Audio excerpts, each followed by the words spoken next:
இப்போ மேசராசி இருக்கிற மாணவர்களுக்கு ஒரு டாஸ்க்கே என்னென்னா, ரைட் பேத்தை சூஸ் பண்ணுறதுல பேரண்ட்ஸும் சரி, இந்த குழந்தைங்களும் சரி படாதபாடு பண்ணுறாங்க.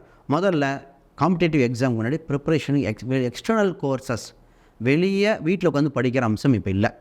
டியூஷன் இந்த மாதிரி போட்டு அனுப்பணும். இப்போ +1 +2 10th முடித்தவங்களுக்கு +1 +2 டிப்ளமா, இது ஒரு பிரச்சனை. சரி, காலேஜ் போயிட்டோம், என்ன கோர்ஸ் எடுக்கலாம்? கம்ப்யூட்டர் சயின்ஸா, வேறையா, ஆர்டிஃபிஷியல் இன்டெலிஜென்ஸ், இப்போ இந்த மாதிரி இல்லையா? பொதுவாக அவங்க ஜாதகம் சொல்வதை எடுத்து விட்டால் வாழ்க்கை சாதகமாக அமைஞ்சிருது.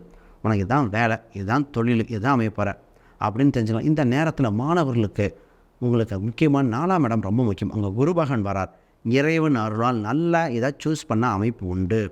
ஒரு சில மேசராசிக்காரங்க இன்ஜினியரிங் எடுக்க வேண்டாம்னு சொல்லியிருக்கேன், டாக்டர் எடுக்க சொல்லியிருப்பேன். டாக்டரா, இன்ஜினியரிங், அக்கௌண்ட்ஸா, அது மாதிரி ஒவ்வொருத்தரும் இதுக்கு பேஸ்ட் ஆன் ஹாரோஸ்கோப் மாறுது. அதை பண்ணி எடுத்தால் ஜெயித்து கொண்டே இருக்கிறார்கள். ஆனால் இந்த வருஷத்தில் என்ட்ரன்ஸ் எக்ஸாம் கிளியர் பண்ணுறது ராசி, சிஏ ஆடிட்டிங் சம்மந்தப்பட்டதில் கிளியர் பண்ணக்கூடிய அம்சம் உண்டு. நிறைய என்ட்ரன்ஸ் எக்ஸாமில் சொல்லுவாங்க, சார் மேனேஜ்மெண்ட்டில் போயிடலாமா, இப்போ பணம் கட்டிடலாமான்னு கேட்டாங்க. ஒரு சிலர் கட்ட சொல்லிட்டேன், ஒரு சிலருக்கு இயற்கையாகவே கிடைக்கும். நீங்கள் அண்ணா யூனிவர்சிட்டி அந்த ஸ்கீம் வேண்டாம், நீங்கள் விஐடிக்கு போங்க, இல்லை அமிர்தா போங்க, இல்லை பெங்களூர் போங்கன்னு சொல்லியிருக்கு. அப்போ அவங்க 4வது ஸ்தானத்தில் ராகுவோ சந்திரனோ சம்மந்தப்பட்டால் வெளியிடத்துக்கும், சூரியனோ செவ்வாய் சம்மந்தால் உள்ளிடத்துக்கும், இப்படி பிரித்து கொடுக்கணும். அப்போ நிச்சயமாக இந்த இடத்துல மாணவர்கள் சூப்பர். டிபெண்ட்ஸ் அவன் எடுக்கிற என்வாயன்மெண்ட்டை மட்டும் ஹாரோஸ்கோப் பேஸ் பண்ணி போகணும்.